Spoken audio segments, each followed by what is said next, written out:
आज 11 अप्रैल 2025, ये जो मैं खबर आपको बताने जा रहा हूं, ये आज का सबसे बड़ा खबर, सबसे भयानक खबर होनी चाहिए और है भी, लेकिन अनफॉर्चुनेटली टेलीविजन में, अखबार में इसका कहीं भी कोई जिक्र नहीं है। क्यों जिक्र नहीं, ये आपको थोड़ी देर में पता चल जाएगा। स्ट्रेट पॉइंट पे आते हैं। तो the news is childhood vaccine causes autism, childhood vaccine causes intellectual disabilities, childhood vaccine causes ADHD. यानी कि आपके बच्चे का मंद बुद्धि होने का जो मेजर कारण है वो क्लियरली पता चल चुका है, एंड दैट इज वैक्सीन। बचपन में जो अलग अलग वैक्सीन आप लगाते हैं बच्चों को, जो लगाया जाता है, वही एक मुख्य कारण है, सबसे बड़ा कारण है बच्चों में मंद बुद्धि हो जाने का। इसका सबूत आया 7 अप्रैल 2025, यानी कि इसी हफ्ते। जो स्क्रीन पे आप देख रहे हैं रिसर्च पेपर, ये रिसर्च पेपर से बियॉन्ड डाउट ये प्रूव हो गया कि बचपन में जो वैक्सीन लगाए जाते हैं उसी की वजह से ऑटिज्म का रफ्तार इतनी तेजी से बढ़ रहा है।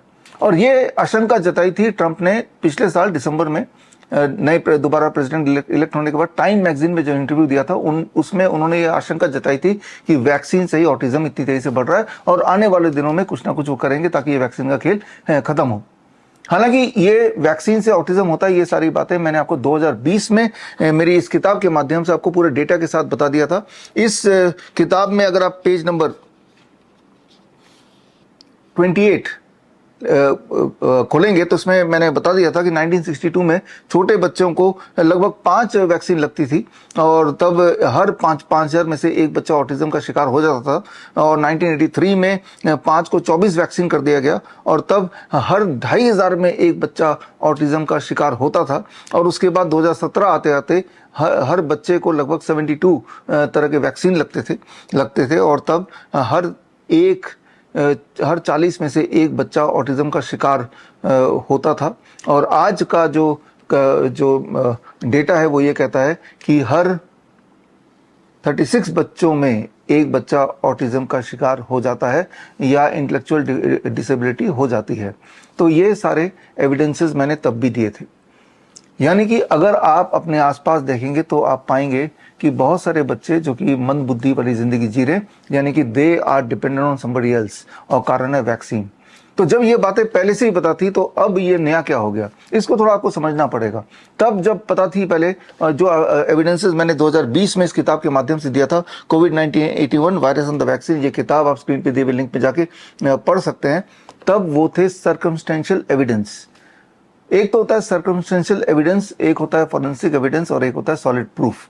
तो तब फॉरेंसिक एविडेंस भी थे, सर्कमस्टेंशियल एविडेंस भी थे, लेकिन सॉलिड प्रूफ का आना बाकी रह गया था। सर्कमस्टेंशियल एविडेंस क्या होते हैं, इसको थोड़ा समझ लेते हैं। मान लीजिए एक मर्डर हो जाता है और तब वहां से एक आदमी भागता हुआ दिखता है, सस्पेक्ट, तो वो है सर्कमस्टेंशियल एविडेंस कि यहाँ पे मर्डर हुआ है और यहाँ पे सिर्फ एक ही आदमी भागता हुआ दिखा, तो इसी ने किया होगा। तो सर्कमस्टेंस ये कहते हैं कि यही सस्पेक्ट है, या फिर ये आदमी जो है जो भागता हुआ दिखा, इसकी पुरानी दुश्मनी भी थी इसी आदमी से जिसका मर्डर हुआ है, तो ये है सर्कमस्टेंशियल एविडेंस।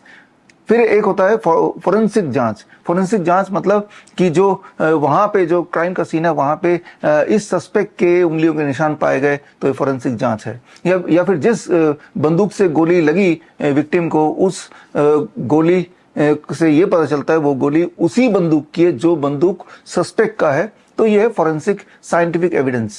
फिर होता है एक सॉलिड प्रूफ। सॉलिड प्रूफ कुछ ऐसा हो सकता है कि तब वहां पे एक सीसीटीवी कैमरा लगा हुआ था बाय चांस, और उसमें ये देखा गया है कि वही सस्पेक्ट उसका मर्डर कर रहा है और पूरी तरह से क्लियर हो गया कि उसने मर्डर किया और उसके बाद वो मर गया। तो ये 3 तरह के एविडेंसेस हैं, circumstantial, forensic and solid proof. ये तीनों तरह के एविडेंस अगर साथ में आ जाए तो समझ लीजिए कि अब पूरी तरह से साबित हो गया कि भाई इसी ने इस विक्टिम का मर्डर किया है। तो आज की तारीख में जो रिसर्च पेपर का मैं हवाला दे रहा हूं, 7 अप्रैल को जो रिलीज हुआ, उससे ये तीनों क्राइटेरिया मैच करते हैं। मेडिकल भाषा में अगर इसे बोले तो इसे बोला जाता है ब्रैडफोर्ड हिल क्राइटेरिया। अगर कोई भी रिसर्च पेपर ब्रैडफोर्ड हिल क्राइटेरिया को पूरा करता है तो उसका मतलब ये है कि अब कोई डाउट नहीं रह गया, कोई शंका नहीं रह गई, अब क्लियर हो गया है कि इस सस्पेक्ट ने ही इसका मर्डर किया या ये वैक्सीन से ही ऑटिज्म हो रहा है या होता है। तो ये क्लियर हो चुका है। तो ये डिफरेंस है कि आज से पहले सर्कमस्टेंशियल एविडेंस तो ढेर सारे थे, फोरेंसिक कुछ एविडेंसेस भी थे, सॉलिड प्रूफ नहीं निकाला, लेकिन अब सॉलिड प्रूफ भी आ चुका है। और अब आता है कि आपको क्या करना है। खास तौर पे अगर आप पेरेंट्स हैं आपके छोटे बच्चे हैं, तो आपको क्या करना है। यहाँ पे आपका एक एक्शन प्लान है, वो 3 स्टेप में हो सकता है। स्टेप 1 कि जितने वैक्सीन ले लिए, अब आप अपने बच्चे को एक भी वैक्सीन मत लगाइए। ये तो हो गया स्टेप 1। अगर वैक्सीन नहीं लिए, बहुत छोटा बच्चा अभी पैदा होने वाला है या अभी जस्ट हुआ है, तो अब से वैक्सीन किसी भी तरह का किसी भी बच्चों को ना दिया जाए। That is the first thing. अब एक्शन प्लान का स्टेप 2 ये है कि अगर आपके मन में थोड़ा भी शंका है, क्या पता वैक्सीन लेने से कुछ बचाव होता हो, क्या पता ये रिसर्च पेपर में कुछ फ्लॉ हो, ये रिसर्च पेपर सही है कि नहीं, सारे लोग तो लगा रहे हैं, डॉक्टर भी ये बोल रहा है, पीडियाट्रिशियन यही बोल रहे हैं, ये प्रथा चली आ रही है। अगर डाउटफुल कुछ अगर लगता है तो जो रिसर्च पेपर मैंने आपको दिखाया, ये रिसर्च पेपर मेरे वेबसाइट से डाउनलोड कीजिए और आप उसी डॉक्टर के पास ले जाइए जो आपको के बच्चे को वैक्सीन लगाने वाला था या लगाने के लिए बोल रहा है, और उस डॉक्टर से एक बार कंफर्म कर लीजिए कि ये जो नया रिसर्च पेपर आया है, क्या इसके मुताबिक वैक्सीन कॉजेज ऑटिज्म, यस या नो। उनसे लिखित में, उनके वीडियो बना के, ऑडियो में उनसे लीजिए। जब उनको फॉर्मली बोलना पड़ेगा, ऑफिशियली बोलना पड़ेगा, तो वो चुप रह जाएंगे। जब अनऑफिशियली उनसे पूछेंगे, अनऑफिशियली मतलब जब रिकॉर्ड कोई नहीं कर रहा है, तो आपको इधर उधर की बातें कह के आपको बहलाएंगे। आफ्टर ऑल उन्होंने जिंदगी भर बच्चों को वैक्सीन लगा लिया है, लगाते आए हैं, और ये उनका मुख्य व्यापार भी है, तो वो किसी भी तरह से ये मानने को तैयार नहीं होंगे कि वैक्सीन से ऑटिज्म होता है। लेकिन वो डिनाई करेंगे, लेकिन जब आप ऑन कैमरा बोलेंगे तो वो चुप हो जाएंगे या फिर वो जवाब ही नहीं देंगे। एनीवे, अगर यहाँ भी आप थोड़े कंफ्यूज होते हैं तो आप चाहे तो ये हेल्पलाइन नंबर मेरा है, इससे उस डॉक्टर से मेरी बात कराइए। आप भी बात कर सकते हैं। सवाल आपके बच्चे के भविष्य का है, सवाल इस देश के भविष्य का है, इसीलिए आपको स्ट्रॉन्ग डिसीजन लेना ही पड़ेगा। और एक्शन प्लान का तीसरा स्टेप है, आप में से कुछ अनफॉर्चुनेट पेरेंट्स ऐसे होंगे जो वैक्सीन के जाल में ऑलरेडी फंस चुके होंगे, जिनके बच्चे वैक्सीन का शिकार बन चुके होंगे, यानी कि बच्चों में ऑटिज्म के सिम्टम्स या ADHD के सिम्टम्स या मेंटल डिसेबिलिटी ऑलरेडी देखी जा रही है। तो ऐसे पेरेंट्स को मैं यही सलाह दूंगा कि अभी भी इन बच्चों को हम कुछ कर सकते हैं, इनके बॉडी से वो वैक्सीन के साइड इफेक्ट को डिटॉक्सिफाई कर सकते हैं और पूरी तरह से उनको दोबारा ठीक कर सकते हैं। Chances are there. तो उसके लिए क्या करना पड़ेगा, ऐसे कुछ बच्चे हैं जिनको ऑटिज्म डिटेक्ट हुआ और वो ठीक भी हो गए, और ऐसे बच्चों से प्रेरणा लेके वही वाले प्रोटोकॉल आप करेंगे तो उम्मीद है कि बच्चों के जो इंटेलेक्चुअल एबिलिटीज़ हैं या डिसेबिलिटीज़ हैं उनमें सुधार आने के चांसेस हैं।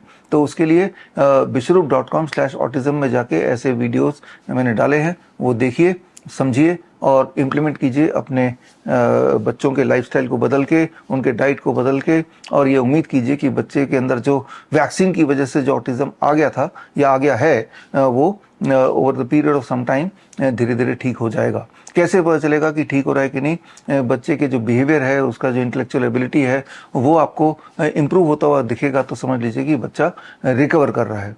तो यही इम्पॉर्टेंट बात है। मैं कंक्लूसिवली ये बोलना चाहता हूँ, ये जो वैक्सीन की दुनिया है, ये एक बहुत बड़ा व्यापार है, ये एक अत्याचार है अगेंस्ट द ह्यूमैनिटी, और ये सब कुछ इसलिए चल रहा है कि इसमें बहुत सारा फाइनेंशियल स्टेक है, इसके स्टेक होल्डर बहुत बड़े हैं, और जिसकी वजह से इसके अगेंस्ट कोई मीडिया, टेलीविज़न चैनल कभी भी कोई न्यूज़ नहीं दिखाएगा।